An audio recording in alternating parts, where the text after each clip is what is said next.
আহোম ৰজা স্বৰ্গদেউ গদাধৰ সিংহই আৰম্ভ কৰা এই অনুষ্ঠান আজি 441 বছৰ বয়সত ভৰি দিলে।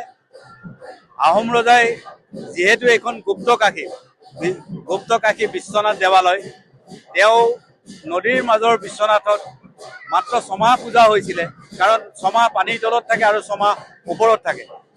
সেইকাৰণে ৰজাই পাৰতে মন্দিৰ বনাই তাতে তেওঁক প্ৰতিষ্ঠা কৰি পূজা কৰিম বুলি আশা কৰি মন্দিৰ আগবঢ়ালে। কিন্তু বাবাই তেওঁক সপোন দেখুৱালে যে মোক কেলে প্ৰতিষ্ঠা কৰিছো, মই স্বয়ম্ভু 14 হাত পশ্চিমলৈ খান্দিছা, মই তাতে আছো। ৰজাই লগে লগে খান্দি পেলাই যেতিয়া বাবা বিশ্বনাথক লগ পালে, সেই দিনাৰ পৰাই আজিলৈকে কণ্টিনিউৱাছলি পূজা হৈ আছে। এই পূজা 12 মাহে হয়। আৰু গৰু বিহু, মানুহৰ বিহু, নেক্সট ডে গোসাই বিহু। সেইদিনা ৰজাই পৰম্পৰা এটা গঢ়ি থৈ গ'ল যে ইয়াৰ পৰা আমাৰ 3 কিলোমিটাৰ আঁতৰৰ যি ভিৰ গাঁও, আমাৰ মন্দিৰৰ পাইকৰ গাঁও, মানে সেই পাইক সকলোকো আহোম ৰজাই ইয়ালৈ মানে সহায় হিচাপে ইয়াত দিছিলে। তেওঁলোকৰ গাঁও, তেওঁলোকৰ নামঘৰ আছে। কোনো নামঘৰত নোসোমোৱাকৈ সেই নামঘৰত গৈ অলপ সময় জিৰণি লয়। তাৰপিছত তেওঁ নিজৰ স্থান আছে মেলা বাকৰিত আহি বহে। তাত লাখৰ ঘৰত মানুহৰ আজি মেলা হ'ব, তাত হাজাৰ হাজাৰ দোকান বজাৰ হ'ব, মানুহৰ সমাগম হ'ব। গতিকে এই অনুষ্ঠান আমি বৰ সুচাৰুৰূপে পালন কৰিবলৈ যত্ন কৰি আহিছোঁ। এইবাৰো আমি তাৰ তদ্ৰুপ ব্যৱস্থা কৰিছোঁ। স্থানীয় প্ৰশাসন আমাৰ লগত সহযোগ আছে। পুলিচ প্ৰশাসন হওক বা সাধাৰণ প্ৰশাসন হওক, সকলো ধৰণৰ মানুহে ইয়াৰ লগত জড়িত। বিভিন্ন ভাষা ধৰ্ম নিৰ্বিশেষে সকলো ধৰ্মৰ মানুহে এই উৎসৱ পালন কৰে। আৰৱান আমাৰ মন্দিৰত দেখিব, এইটো অসমৰ কোনো মন্দিৰত নাই।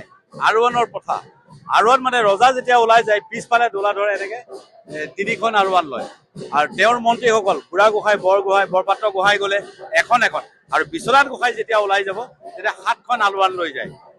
এতিয়া ভক্তসকলৰ মানে মনৰ আশা পূৰণ কৰিবলৈ এই আৰৱানক ইয়াত দান কৰা আছে। আৰু এতিয়া ইমান বেছি হৈছে, 2-3 হাজাৰলৈকে এতিয়া আমাক দৰকাৰ হয় 7খন, কিন্তু ভক্তসকলৰ মনৰ মনোবাঞ্ছা পূৰ্ণ হোৱাৰ কাৰণে ইয়াত দান কৰে যায়। গতিকে এতিয়া মানে 2-3 হাজাৰ আৰৱান আপুনি দেখিব, অসমৰ কোনো মন্দিৰত এই আৰৱান নাই।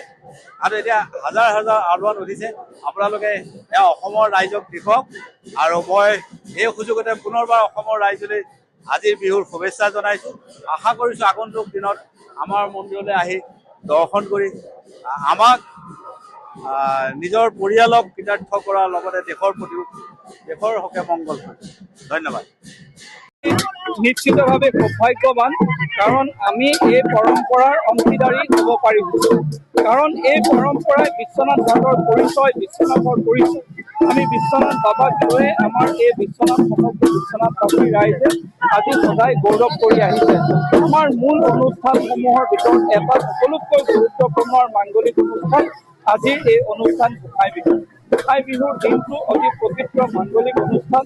আজি গদাধৰ সিংহৰ দিনৰ পৰা আজি 441 বছৰ এই ঐতিহাসিক পৰম্পৰা বৰ্তমানো নতুন প্ৰজন্মই এয়া আদৰি লৈ আছে। ই আমাৰ বাবে অতি আনন্দপূৰ্ণ আৰু গৌৰৱপূৰ্ণ মুহূৰ্ত।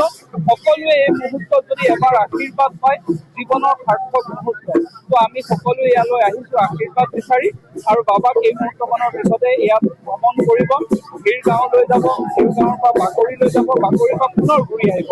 এই যি পৰিক্ৰমা, এই পৰিক্ৰমাই বিশ্বনাথবাসীক সমৃদ্ধ কৰিছে, বিশ্বনাথ পৰিচয় দাঙি ধৰিছে।